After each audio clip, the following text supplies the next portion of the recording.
नमस्कार, आपके साथ मैं हूं नेहा आनंद, लेकर हाजिर हूं खबर चालीसा। एक ऐसा बुलेटिन जहां एक ही जगह पर आपको मिलती हैं दिन भर की सारी खबरें फटाफट। शुरुआत होगी कारोबार जगत की खबरों के साथ, फिर राजनीति। बुलेटिन के दूसरे हिस्से में होंगी राज्यों की बड़ी खबरें, स्पोर्ट्स, एंटरटेनमेंट के तड़के के साथ दुनिया जहां का हाल। तो शुरू करते हैं आज की खबर चालीसा। बाजार आज मजबूती के साथ खुले, लेकिन कारोबार के दूसरे भाग में बाजार ने अपनी पूरी बढ़त गंवा दी। कारोबार के अंत में सेंसेक्स दिन के हाई से करीब 400 अंक फिसल गया। कुल मिलाकर सेंसेक्स 67 अंकों की कमजोरी के साथ 52,483 पर बंद हुआ। वहीं निफ्टी में भी आज दिन के हाई से करीब 120 अंक की गिरावट देखने को मिली। आज निवेशकों का ज्यादा ध्यान छोटे और मझोले शेयरों पर रहा। निफ्टी में मिड कैप में 1/4% से ज्यादा और स्मॉल कैप में 0.22% की मजबूती देखने को मिली। आज के कारोबार में निफ्टी रियल्टी, मीडिया, एफएमसीजी में बिकवाली का दबाव बना रहा। बाजार को अकेले आईटी शेयरों में खरीदारी का सपोर्ट मिला। निफ्टी आईटी में 0.63% की मजबूती आई। सेंसेक्स और निफ्टी को ऊपर खींचने वाले शेयरों में Infosys, RIL, Tech Mahindra, Nestle UltraTech, cement, Coal India, Divi's lab, SBI रहे। इन पर Shree Cement, UPL, Bajaj Finserv, Power Grid, ICICI bank, HDFC, NTPC, HUL वगैरह की वजह से दबाव बना। रिलायंस इंडस्ट्रीज के शेयर आज 1% की ज्यादा मजबूती के साथ बंद हुए। आज कैबिनेट की हुई बैठक में पावर डिस्ट्रीब्यूशन रिफॉर्म को मंजूरी मिल गई। पावर डिस्ट्रीब्यूशन रिफॉर्म के लिए 3,03,000 करोड़ रुपए मंजूर किए गए हैं। वहीं भारत नेट प्रोजेक्ट के लिए 19,000 करोड़ रुपए के आवंटन को भी मंजूरी मिली है। कैबिनेट के फैसलों के बारे में रविशंकर प्रसाद ने जानकारी दी। आपको बता दें कि भारत नेट गांव में इंटरनेट पहुंचाने की योजना है, जिसके तहत हर ग्राम पंचायत में ब्रॉडबैंड कनेक्शन पहुंचाया जाएगा। देश के 3,61,000 गांव में जो 16 राज्यों में हैं, वहां पर इसे पीपीपी मॉडल के माध्यम से ला रहे हैं। The PPP model shall be executed in 16 states of India in 3.61 lakh villages. बढ़ती महंगाई से राहत देने के लिए सरकार ने क्रूड पाम ऑयल पर इंपोर्ट ड्यूटी को 5% घटा दिया। वहीं अतिरिक्त कैटेगरी में पाम ऑयल पर इंपोर्ट ड्यूटी में 7.5% की कटौती की गई है। अभी तक क्रूड पाम तेल पर इंपोर्ट ड्यूटी 15% और दूसरी कैटेगरीज के पामोलिन पर 45% ड्यूटी हुआ करती थी। इससे घरेलू बाजार में खाने के तेल की कीमतों को कम करने में मदद मिलेगी। सीबीआईसी ने इसकी जानकारी दी है। नोटिफिकेशन के मुताबिक घटी दरें 30 जून यानी कि आज से प्रभावी हो गई हैं और इस साल 30 सितंबर तक लागू रहेंगी। आपको बता दें कि देश में लगातार महंगे हो रहे खाने के तेल का भाव साल भर में दुगना हो गया है। जो सरसों का तेल पिछले साल 90 रुपए प्रति लीटर के भाव पर बिक रहा था, वहीं तेल अब 200 रुपए प्रति लीटर के भाव पर बिक रहा है। कोरोना महामारी को लेकर दिग्गज निवेशक वॉरेन बफे ने कहा है कि कोरोना महामारी का आर्थिक प्रभाव अभी खत्म नहीं हुआ है और इसका असर भी सब पर एक समान नहीं रहा है। उन्होंने कहा कि इस महामारी की सबसे ज्यादा मार छोटे कारोबारियों पर पड़ी है। इसकी चपेट में आकर हजारों लाखों की संख्या में छोटे मझोले कारोबारी बर्बाद हो गए हैं, लेकिन अधिकांश बड़ी कंपनियां इस चुनौती से निपटने में कामयाब रही हैं और उन्होंने काफी अच्छा प्रदर्शन किया है। उन्होंने आगे कहा कि कोरोना का कहर अभी खत्म नहीं हुआ है, लेकिन अच्छी बात यह है कि स्थिति उतनी बुरी नहीं है जितने का अनुमान लगाया जा रहा था। 1 जुलाई से इनकम टैक्स विभाग रिटर्न नहीं भरने वालों से ज्यादा टीडीएस वसूलेगा। ये नियम उन लोगों पर लागू होगा जिनका सालाना टीडीएस 50,000 रुपए या उससे ज्यादा होता है। वहीं इनकम टैक्स रिटर्न नहीं दाखिल करने वालों के लिए ज्यादा टैक्स काटने का भी प्रावधान है। जानकारी के मुताबिक टैक्स विभाग ने वित्तीय वर्ष 2021-22 की शुरुआत में पिछले वर्ष 2018-19 और 19-20 को लेकर इनकम का रिटर्न दाखिल नहीं करने वाले टैक्स पेयर्स की सूची 1 जुलाई यानी कल से आईडीबीआई बैंक और एसबीआई बैंक से पैसा निकालना महंगा होने वाला है। एसबीआई से कल से एटीएम से पैसे निकालते और चेकबुक का इस्तेमाल करने पर ग्राहकों को एक्स्ट्रा चार्ज देना होगा। बेसिक सेविंग्स अकाउंट पर ये सभी नियम लागू होंगे। एसबीआई के एटीएम या बैंक ब्रांच से 4 बार पैसा निकालना फ्री होगा। इसके बाद यानी कि फ्री लिमिट के बाद कैश निकालने पर 15 रुपए और जीएसटी भरना पड़ेगा। इसके अलावा अब चेकबुक लेने के लिए भी आपको ज्यादा चार्ज देना होगा। आईडीबीआई बैंक 1 जुलाई से चेकलीफ चार्ज, सेविंग्स अकाउंट चार्ज और लॉकर चार्ज में बदलाव करने जा रहा है। बैंक ने नकद जमा के लिए मुफ्त सुविधा को सेमी अर्बन और रूरल ब्रांचेस में मौजूदा 7 और 10 बार से घटाकर 5-5 बार कर दिया है। भारत से इंटरनेशनल फ्लाइट्स पर लगे बैन को फिर 1 महीने के लिए बढ़ा दिया गया है। ये बैन अब 31 जुलाई तक जारी रहेगा। डीजीसीए यानी कि directorate general of civil aviation ने यह जानकारी दी है। कोविड-19 संक्रमण को देखते हुए केंद्र सरकार ने पिछले साल 23 मार्च को घरेलू और अंतर्राष्ट्रीय उड़ानों पर प्रतिबंध लगा दी थी। 25 मई से घरेलू उड़ानें फिर से शुरू हो गई, लेकिन अंतर्राष्ट्रीय उड़ानों पर प्रतिबंध जारी है। हालांकि बायो बबल के तहत अंतर्राष्ट्रीय उड़ानें चल रही हैं। इसके तहत सऊदी अरब, दुबई, मॉरिशस, यूक्रेन, स्विट्जरलैंड जैसे देशों की यात्रा की जा सकती है। आप लिंक्डइन प्लेटफॉर्म का इस्तेमाल करते हैं तो आपको अलर्ट रहने की जरूरत है। लिंक्डइन के 70 करोड़ से ज्यादा यूजर्स का डेटा लीक होने की खबर है। लीक में लिंक्डइन के करीब 92% यूजर्स के डेटा शामिल हैं। इसमें यूजर्स का फोन नंबर, एड्रेस, लोकेशन और सैलरी जैसे निजी जो जानकारी है वो डिटेल्स शामिल हैं। डेटा को डार्क वेबसाइट पर बेचा जा रहा है। हैकर्स ने डार्क वेब के पब्लिक डोमेन में 1 मिलियन यूजर्स का डेटा पोस्ट किया है। हालांकि डेटा लीक करने वाले हैकर्स की जानकारी अभी सामने नहीं आई है। कोरोना काल में इथेनॉल के बाद अब बिहार सरकार नई टेक्सटाइल पॉलिसी लेकर आई है। बिहार सरकार की टेक्सटाइल पॉलिसी पर आज मुंबई में बिहार सरकार के उद्योग मंत्री शाहनवाज हुसैन ने चर्चा की। इस मौके पर शाहनवाज हुसैन ने कहा कि बिहार बहुत ही जल्द एक बड़ा इन्वेस्टमेंट हब बनेगा। कोरोना काल में बिहार ऐसा स्टेट है, कोई बड़ा इन्वेस्टमेंट ना हो जो कोई बड़ी कंपनी 15-20 हज़ार करोड़ कई जगह करती है, लेकिन अगर आप देखेंगे ऑर्गेनिक तरीके से जो लोग आए हैं तो करीब 20,000 करोड़ के करीब का इन्वेस्टमेंट बिहार में आया है। फरवरी टू जून में नीतीश कुमार जी के नेतृत्व में प्रधानमंत्री के आशीर्वाद से बिहार औद्योगिक क्रांति की तरफ बढ़ रहा है और हमने ऑक्सीजन पॉलिसी भी लाई। हम लोग अब टेक्सटाइल का हब बिहार को बना रहे हैं। कोरोना महामारी के दौर में सुप्रीम कोर्ट ने एक अहम फैसले में कहा है कि कोरोना से मौत होने पर परिजन मुआवजे के हकदार हैं और सरकार उन्हें मुआवजा दे। मुआवजे की रकम कितनी होगी यह सरकार तय करे। कोर्ट ने नेशनल डिजास्टर मैनेजमेंट अथॉरिटी पर तल्ख टिप्पणी करते हुए कहा कि जो वो मुआवजा दिए जाने की गाइडलाइन तय करे। कोर्ट ने यह भी कहा कि कोरोना से मौत होने पर डेथ सर्टिफिकेट जारी करने की व्यवस्था आसान हो। अधिकारी इसके लिए गाइडलाइंस जारी करे। याचिकाकर्ता ने कहा था कि कोरोना संक्रमण से जान गंवाने वाले परिवारों को 4 लाख रुपए मुआवजा दिया जाए। याचिका में यह भी कहा गया था कि कोरोना से मौत होने पर डेथ सर्टिफिकेट जारी करने की प्रक्रिया सरल की जाए। भारत बायोटेक की कोवैक्सीन कोरोना वायरस के अल्फा और डेल्टा वेरिएंट्स पर भी असरदार है। अमेरिका के टॉप हेल्थ रिसर्च संस्थान NIH यानी कि नेशनल इंस्टीट्यूट ऑफ हेल्थ की स्टडी में ये बात सामने निकल कर आई है। NIH ने कोवैक्सीन ले चुके लोगों के ब्लड सीरम पर 2 स्टडी की थी, जिनमें पता चला कि ये वैक्सीन अल्फा और डेल्टा वेरिएंट को खत्म करने वाली एंटीबॉडीज बनाने में सक्षम है। NIH का कहना है कि एडजुवेंट से कोवैक्सीन के ज्यादा प्रभावी होने में काफी मदद मिलती है। बता दें कि एडजुवेंट एक केमिकल होता है जो इम्यून सिस्टम के रिस्पॉन्स को बढ़ाता है।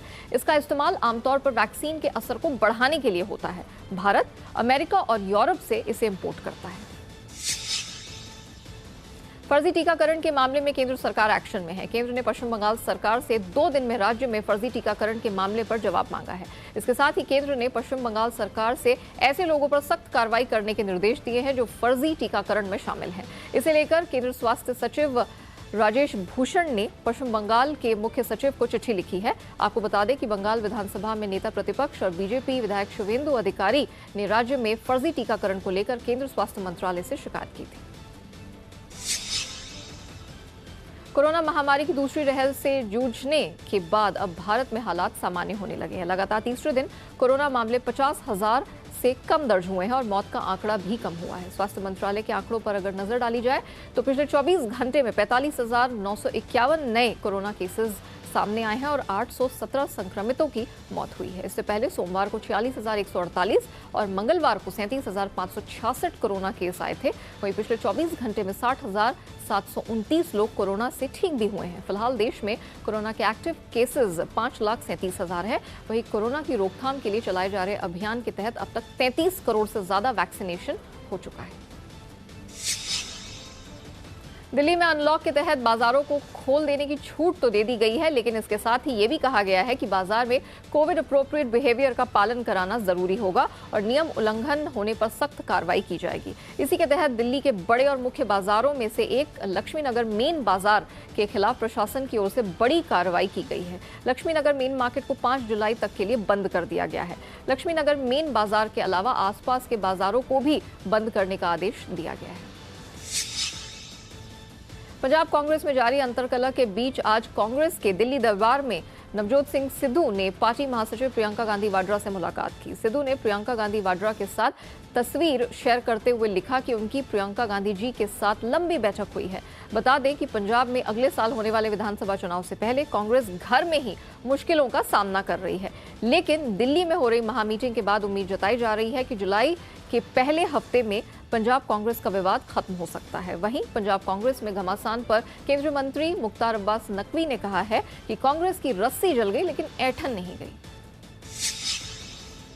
जो पार्टी परिवार के घोंसले में सिमटी हो उसका इसी तरह का हश्र होता है, और उसके अलावा भी रस्सी जल गई, बल नहीं गया। अहंकार अभी भी जो है वो सर चढ़ के बोल रहा है। ऐसा लगता है कि जो है वो सामंती सुरूर और सत्ता का गुरूर अभी उतरा नहीं है। पश्चिम बंगाल में चुनाव तो खत्म हो गया है, लेकिन हिंसा का खेला जारी है।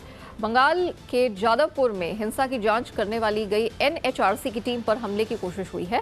वहीं बीजेपी अध्यक्ष जेपी नड्डा ने कहा है कि जहां टीएमसी है वहां अराजकता भी होगी। इसके अलावा बंगाल में चुनाव के बाद हुई हिंसा पर बनी फैक्ट फाइंडिंग कमेटी ने भी अपनी रिपोर्ट गृह मंत्रालय को सौंप दी है। इस रिपोर्ट में चुनाव के बाद हुई हिंसा को पूर्व नियोजित बताया गया है। 27 जून को जम्मू एयरफोर्स स्टेशन पर हुए ड्रोन हमले के बाद से सीमा पर तनाव बरकरार है। आतंकी घुसपैठ की लगातार कोशिश कर रहे हैं। बीते 4 दिनों में रोज जम्मू के आसपास के इलाकों में 9 संदिग्ध ड्रोन देखे जा चुके हैं। इसी बीच सीमा पर घुसपैठ के लिए पाकिस्तानी खुफिया एजेंसी आईएसआई के ऑपरेशन परिंदा का खुलासा हुआ है, जबकि जम्मू कश्मीर में लगातार आतंकी हमलों को अंजाम देने की कोशिश कर रहे हैं। जम्मू कश्मीर में कुलगाम के चीमर इलाके में सुरक्षा बलों और आतंकियों के बीच एनकाउंटर में 2 आतंकी मारे गए। इससे पहले परीमपुरा क्षेत्र में सुरक्षा बलों और दहशतगर्दों के बीच मुठभेड़ में एक डिप्टी एसपी और एक सिपाही घायल हो गए, जबकि एक आतंकी को मार गिराया गया। जम्मू में ड्रोन अटैक के बाद सुरक्षा बलों ने अपने ऑपरेशन तेज कर दिए हैं। शोपियां में शुक्रवार को सुरक्षा बलों ने लश्कर का एक आतंकी ढेर कर दिया था। ऑपरेशन के दौरान दूसरे आतंकी ने सरेंडर कर दिया। उसका नाम साहिल रमजान डार है। वो कश्मीर का ही रहने वाला है। दिल्ली के गाजीपुर बॉर्डर पर आज सुबह किसानों और बीजेपी कार्यकर्ताओं के बीच झड़प हो गई। गाड़ियों में तोड़फोड़ और कुछ लोगों को चोट लगने की खबरें आ रही हैं। सुबह 10 बजे करीब बीजेपी के कुछ कार्यकर्ता पार्टी नेता अमित वाल्मीकि के स्वागत के आंदोलन स्थल पर मौजूद थे। ढोल नगाड़े बजाकर उनका स्वागत किया जा रहा था। इसी दौरान किसानों ने भी इस पर आपत्ति जताते हुए उन्हें काले झंडे दिखाने शुरू कर दिए और देखते ही देखते दोनों गुटों के बीच मारपीट शुरू हो गई। बीजेपी का दावा है कि करीब 70 से 80 गाड़ियों में तोड़फोड़ की गई है। दूसरी ओर किसानों का आरोप है कि बीजेपी के कुछ कार्यकर्ता आंदोलन स्थल पहुंचकर किसानों के खिलाफ नारेबाजी कर रहे थे, तभी किसानों और उनके बीच मारपीट हुई। महंगाई के इस दौर में आम आदमी को एक और झटका लगा है। अमूल कंपनी ने दूध के दाम बढ़ा दिए हैं। अमूल दूध की कीमतों में 2 रुपए प्रति लीटर का इजाफा हुआ है। दूध की ये बड़ी कीमतें सभी राज्यों में कल यानी कि 1 जुलाई से लागू कर दी जाएंगी। 1.5 साल के बाद अमूल ने कीमतों में इजाफा किया है। नई बढ़ोतरी के साथ अब अमूल गोल्ड का दाम 58 रुपए प्रति लीटर हो गया है। साथ ही अमूल शक्ति, अमूल ताजा, Amul T special, Amul slim and trim दूध के दाम भी 2 रुपए प्रति लीटर से बढ़ा दिए गए हैं। सीए यानी चार्टर्ड अकाउंटेंट्स की परीक्षा को लेकर हुई सुनवाई के दौरान सुप्रीम कोर्ट ने आज आईसीएआई को निर्देश दिया कि छात्रों को वो ऑप्ट आउट विकल्प दे। 5 जुलाई से शुरू होने वाली परीक्षाओं को लेकर निर्देश जारी करते हुए सुप्रीम कोर्ट ने कहा है कि छात्रों को बगैर आरटीपीसीआर टेस्ट के ऑप्ट आउट का विकल्प दें। आपको बता दें कि आईसीएआई ने सीए परीक्षाओं से ऑप्ट आउट के लिए स्टूडेंट्स या उनके परिवार के सदस्य का आरटीपीसीआर टेस्ट सबूत के तौर पर अपलोड करने की अनिवार्यता रखी थी। नए आईटी नियमों के तहत भारत में गूगल ने सबसे पहले अपना अंतरिम रिपोर्ट जारी कर दिया है। इसमें बताया गया है कि अप्रैल में यूजर्स की शिकायत के बाद प्लेटफॉर्म से कंटेंट हटाए गए। 26 मई से लागू हुए नए नियमों में आदेश दिया गया कि सभी सोशल मीडिया कंपनी को हर महीने अंतरिम रिपोर्ट प्रकाशित करनी है। रिपोर्ट के मुताबिक गूगल के पास इस साल अप्रैल में भारत में 27,700 शिकायतें पहुंची। इन शिकायतों के आधार पर कंपनी ने 59,350 कंटेंट हटाए हैं। रिपोर्ट के अनुसार इनमें 96% शिकायतें कॉपीराइट की थी, जबकि करीब 1% शिकायत ट्रेडमार्क से जुड़ी थी। गूगल ने कहा कि कंटेंट अपनी गाइडलाइंस के अनुसार जांच करने के बाद ये कंटेंट्स हटाई गई। कोरोना संक्रमण की तीसरी लहर की आशंका के बीच महाराष्ट्र सरकार ने गणेश उत्सव को लेकर नई गाइडलाइंस जारी की हैं। इसके तहत घरों या पंडालों में स्थापित होने वाले गणेश प्रतिमाओं की ऊंचाई को तय कर दिया गया है। गाइडलाइंस के मुताबिक सार्वजनिक पंडाल में अब 4 फीट और घरों में सिर्फ 2 फीट के बप्पा की स्थापना ही की जा सकती है। महाराष्ट्र में इस साल गणेश उत्सव की शुरुआत 10 दिसंबर को बप्पा की प्रतिमा की स्थापना से होगी और विसर्जन 19 सितंबर को किया जाएगा। स्थापना और विसर्जन के उत्सव को सादगी से करने का निर्देश सरकार की ओर से जारी किया गया है। इस दौरान भीड़ जुटाने वाले आयोजन पर पाबंदी रहेगी। मानसून की राह देख रहे दिल्ली वालों को फिलहाल प्रचंड गर्मी से राहत मिलती नहीं दिख रही। मौसम विभाग के मुताबिक आज दिल्ली में लोगों को कुछ ज्यादा ही गर्मी झेलनी पड़ी। मौसम विभाग के मुताबिक आज दिल्ली में अधिकतम तापमान 43 डिग्री तक पहुंचा। मौसम विभाग ने हीट वेव को लेकर 2 दिन के लिए येलो अलर्ट जारी किया है। आईएमडी के मुताबिक आने वाले 48 घंटों के भीतर यानी कि 2 जुलाई को बादल छा सकते हैं और उस दिन न्यूनतम तापमान 29 डिग्री और अधिकतम तापमान 41 डिग्री तक पहुंच सकता है। हालांकि अभी मानसून को लेकर फिलहाल कोई निश्चित अनुमान नहीं है। आपको बता दें कि 3, 4 और 5 जुलाई को भी बादल छाए रहने के साथ हल्की बारिश का पूर्वानुमान है। बॉलीवुड एक्ट्रेस और टीवी प्रेजेंटर मंदिरा बेदी के पति राज कौशल का निधन हो गया। वो 49 वर्ष के थे। राज को सुबह 4:30 बजे हार्ट अटैक आया, जिसके बाद उनकी मौत हो गई। जाने माने फिल्मकार राज कौशल की मंदिरा से शादी साल 1999 में हुई थी। इस शादी से दोनों को 2 बेटे और 1 बेटी है। राज ने प्यार में कभी कभी, शादी का लड्डू और एंथनी कौन है जैसी फिल्मों का निर्माण किया था। एडवर्टाइजिंग की दुनिया में उनका काफी नाम था। लेजेंडरी दिलीप कुमार को एक बार फिर से अस्पताल में भर्ती कराया गया है। 98 वर्ष के दिलीप कुमार को मंगलवार को सांस लेने में दिक्कतें होने लगी थी, जिसके चलते उन्हें मुंबई के पीडी हिंदुजा अस्पताल में एडमिट कराया गया। वो अस्पताल के आईसीयू वार्ड में डॉक्टर्स की निगरानी में है। वो अभी उनकी हालत तो स्थिर बताई जा रही है। अस्पताल के सूत्रों ने बताया कि दिलीप कुमार को एक नॉन कोविड आईसीयू वार्ड में रखा गया है। वे अभी ठीक हैं और आईसीयू में हैं। अस्पताल में दिलीप कुमार के साथ उनकी पत्नी और एक्ट्रेस सायरा बानो भी मौजूद हैं। जाने माने दिग्गज एक्टर नसीरुद्दीन शाह को मुंबई के एक अस्पताल में एडमिट कराया गया है। सूत्रों के मुताबिक उन्हें निमोनिया हुआ और फिर उनके फेफड़े में पैच पाया गया।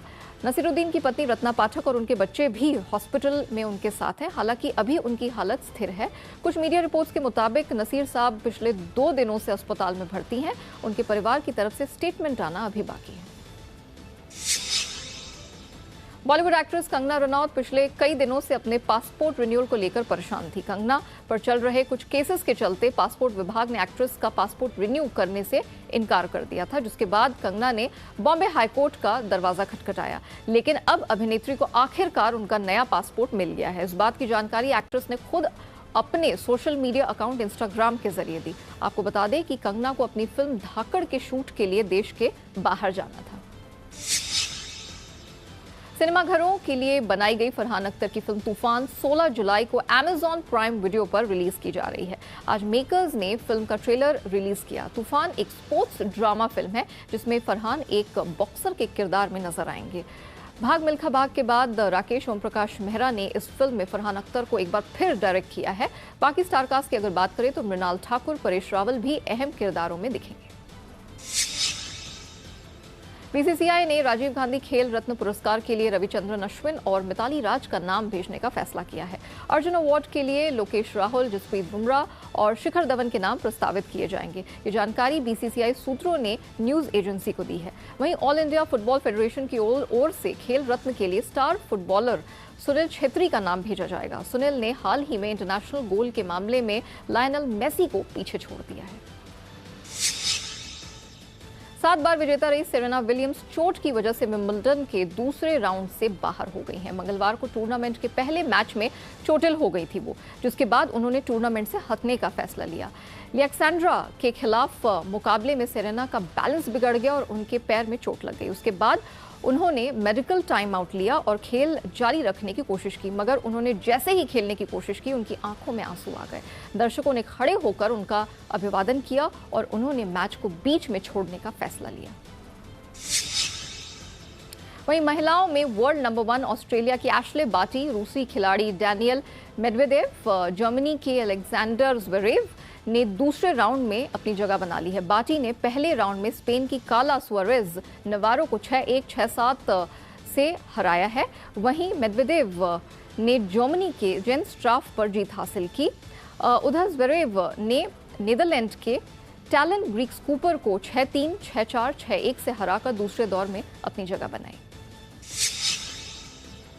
यूरो कप में मंगलवार को एक बार फिर उलटफेर देखने को मिला। लीग मैच में एक भी मैच नहीं हारने वाली स्वीडन को यूक्रेन ने 1-2 से हराकर क्वार्टर फाइनल में जगह बनाई। एक्स्ट्रा टाइम में मैच खत्म होने से कुछ समय पहले आर्टेम डोबिक ने कमाल का गोल करके एक इतिहास रच दिया और टीम को जीत दिला दी। आर्टेम का नेशनल टीम के लिए पहला गोल था। यूक्रेन को क्वार्टर फाइनल में इंग्लैंड के साथ भिड़ना है।